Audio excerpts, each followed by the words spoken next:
chẳng thấu. Ngồi nghĩ đến em giờ nơi đâu, trời mưa ngâu buồn rất lâu. Điều anh muốn nói giờ em ôm chứ.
Chỉ cha lớn nhẹ chỉ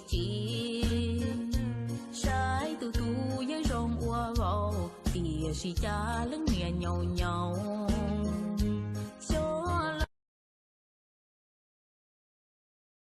trứng rán cần mỡ cần bơ nhưng không cần gớ cần đậu cơ. Còn em thì đang chọn anh đang chọn anh.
Xin trái có chừng mua xia tiêm mãi anh nhà con đã để xin tranh chạy trả có đà. Không nhất thiết phải tìm một người cài hình mình làm nền điện thoại, để ảnh mình ở trong ví hay là khắc tên mình trên da.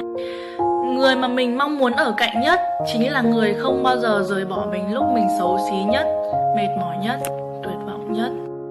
Người mà mình hy vọng đi cùng suốt quãng đời sau này chính là người mua cho mình viên thuốc, nấu cho mình bát cháo lúc mình ốm đau.